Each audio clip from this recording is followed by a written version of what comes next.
কাজেরি kitchen and কুকিংয়ে সবাইকে স্বাগত জানিয়ে আমি আজকে আমার রেসিপি শুরু করছি। তো অনেকদিন পরেই ক্যামেরার সামনে এলাম।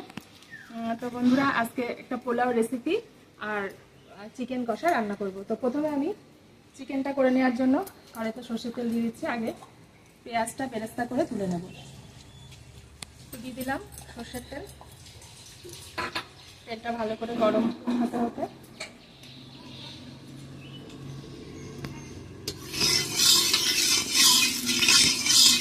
তেলটা ভালোভাবে গরম হয়ে গেছে। এবার আমি কিছুটা পেঁয়াজ বেরেস্তা করে রেখে দেবো। হাফ বেরেস্তা করে রাখলাম আর হাফ এমনি মাংসের সাথে দিয়ে দেবো।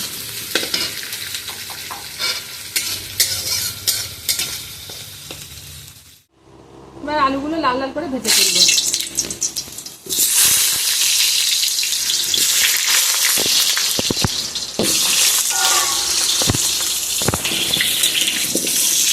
আলুতে দিয়ে দেবো লবণ, হলুদ।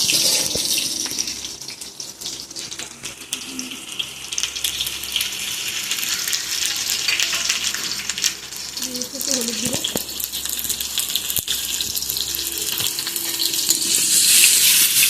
এবার এটা লাল লাল করে ভালোভাবে ভেজে নেব।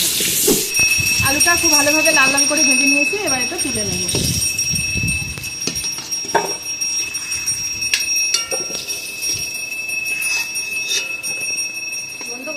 ফোড়নের জন্য নিয়ে নিয়েছি গোটা জিরে আর দুটো শুকনো লঙ্কা আর তেজপাতা দিতে। এবার যে বাকি পেঁয়াজটা ছিল সেই পেঁয়াজটা দিয়ে দেবো। আজকে আর পেঁয়াজের সাথে টমেটোটা দেবো না। টমেটো একটা করে রেখেছি, তেল দিয়ে একটু মেরে রেখেছি। ঠিক নামানোর আগে বেরেস্তার সঙ্গে ওটা দিয়ে দেবো। ম্যারিনেট করে রেখেছি। এখানে 2 কিলোর মতন মাংস রয়েছে। এখানে জিরের গুঁড়ো, সামান্য লঙ্কার গুঁড়ো, হলুদ, লবণ দিয়ে ম্যারিনেট করে রেখেছি। আর সর্ষের তেল, জিরের গুঁড়ো দিয়েছি 4 থেকে 5 চা চামচ। এখানে আমি লবণ দিইনি, লবণটা আমি পরেই দিই। আর এই পেঁয়াজটা একটু কমই ভাজবো। এবার মাংসটা দিয়ে দিচ্ছি।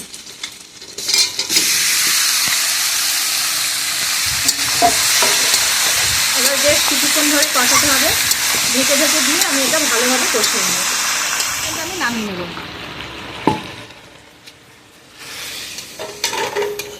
সরষের তেল দিয়ে দেবো, দিয়ে মশলাটা ভালোভাবে কষিয়ে নেব।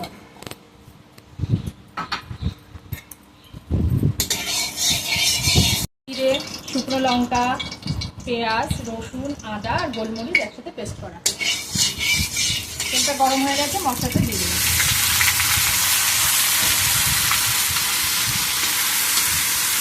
মশলার মধ্যে দিয়ে দেবো একটু লবণ, দিচ্ছি একটু হলুদ আর দিয়ে দিচ্ছি খুব সামান্য পরিমাণে চিনি, যাতে কালারটা একটু ভালো আসে। এবার এটা যত সময় না তেল বেরোবে তত সময় কষতে থাকবে। এবার চিকেনটা দিয়ে দেবো।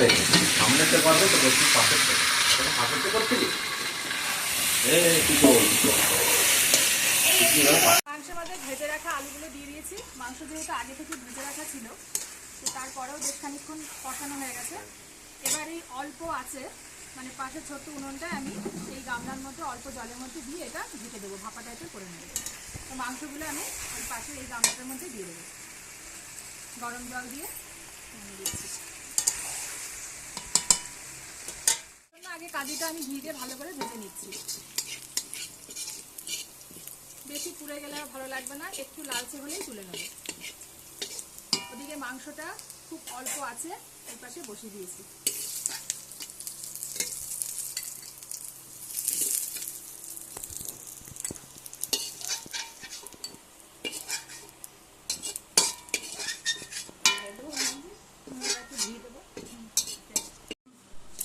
এবার ঘি দিয়ে দিয়েছি। যতটা পরিমাণে ঘি দরকার হয় 1.5 কিলো চালের, যদি পরে লাগে আর একটু দিয়ে দেবো। এবার চালটা ভালোভাবে ভেজে নেব। হ্যাঁ, এবার চালটা দিয়ে দাও। চালটা ভালোভাবে ভেজে নেব।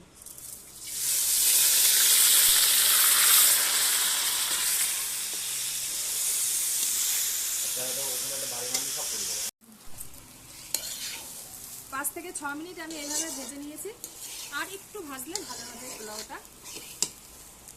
দেখুন, আর একটু লালচে মতন হলে আমি জল দিয়ে দেবো। এবার ভাজতে ভাজতে দিয়ে দেবো একটু লবণ, পরিমাণ মতো লবণ, পরে লাগলে আবার দেওয়া যাবে।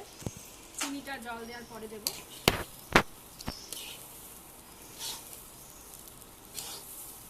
ব্যাস, আর একটুখানি ভেজে নেব, ভেজে জল দিয়ে দেবো। চালটা খুব ভালোভাবে ভাজা হয়ে গেছে, খুব সুন্দর ফ্লেভারও চলে আসছে। এবার আমি পরিমাণ মতো জল দিয়ে দেবো।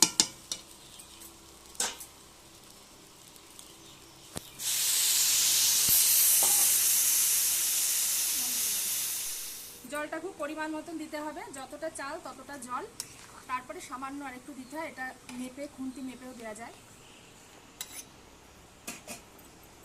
সামান্য একটু হলুদ দিয়ে দিচ্ছি, এখানে আমি ফুড কালার ব্যবহার করছি না, বাসন্তী পোলাওর কালার আনার জন্য একটু হলুদ দিয়ে দিলাম। চালটা আরেকটু ফুটে এলে চিনিটা দিয়ে দেবো। এবার এটা ঢেকে দেবো।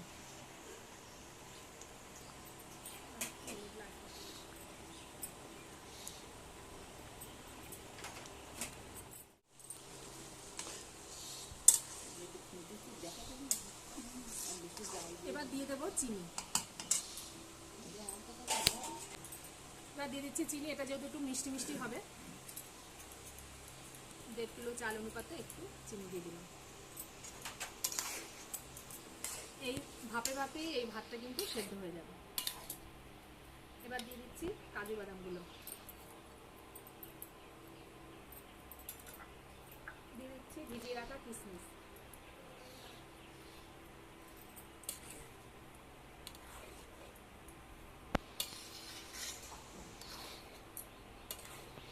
এদিকে মাংসটা খুব সুন্দর রং চলে এসছে, দেখুন বন্ধুরা, এটা অল্প আঁচে দিয়েছি, ঝোলটা আরেকটু টানবে। এবার দিয়ে দিচ্ছি গরম মশলার গুঁড়ো। নামানোর ঠিক আগে আমি বেরেস্তাটা দিয়ে দেবো, আর একটা টমেটো রেখেছিলাম তেল দিয়ে কষিয়ে সেটা দিয়ে দেবো। আগের মুহূর্তে এখনো 5 থেকে 6 মিনিট করতে হবে, এটা হবে। তো আর একটু ঘি দিয়ে দিচ্ছি, তাহলে ঘিয়ের ফ্লেভারটা লাস্টে ভালোভাবে পাওয়া যাবে।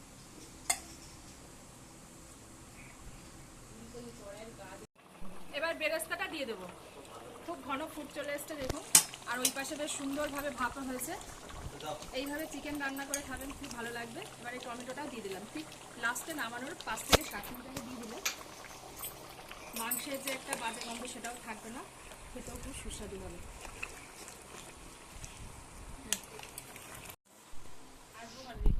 মাংসটা পুরো রেডি, এই দেখুন নামিয়ে নিয়েছি। এই ভাপা মাংস নিয়ে, ভাপা টাইপের হলো আর কি, পরে অল্প উনুনে বসিয়ে রেখেছিলাম, পুরো সম্পূর্ণ রেডি।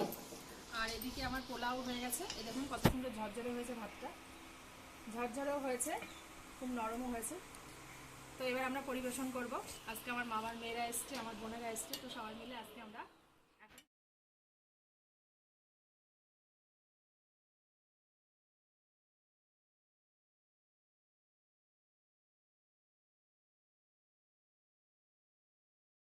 তো আমাদের পোলাও মাংস সম্পূর্ণ রেডি, আমরা অলরেডি খেতে বসে গেছি। আমরা সবাই মিলে একসাথে, আমার বোনরা, মা, সবাই আমরা একসাথে খেতে বসে গেছি। আমার ছেলে ভিডিও করছে, ছেলে পরে বসবে। তো দেখছি খেয়ে কেমন লেগেছে পোলাওটা, বাসন্তী পোলাও কেমন লেগেছে তিস্তা? ভালো, খুব ভালো। পোলাওটা সত্যি খুব সুন্দর হয়েছে, চালটা খুব সফট হয়েছে, অথচ ঝুরঝুরো হয়েছে, বেশ সুন্দর। আর মাংসটাও খুব সুন্দর গলে গেছে। এভাবে চিকেনটা রান্না করলে খুব সুন্দর গলে যায়, সেটাও খুব সুন্দর হয়। তো বন্ধুরা, আপনারা এইভাবে বাড়িতে ট্রাই করবেন আর কমেন্টে জানাবেন যে কেমন লাগলো। তো আমরা বাসন্তী পোলাও আর চিকেন কষা খেতে থাকি। তো আজ এই পর্যন্তই, পরের আবার ভালো কোনো ভিডিও নিয়ে আমি আসছি পরে। তো আজকে এই পর্যন্তই, আপনারা সবাই ভালো থাকবেন, সুস্থ থাকবেন, নমস্কার।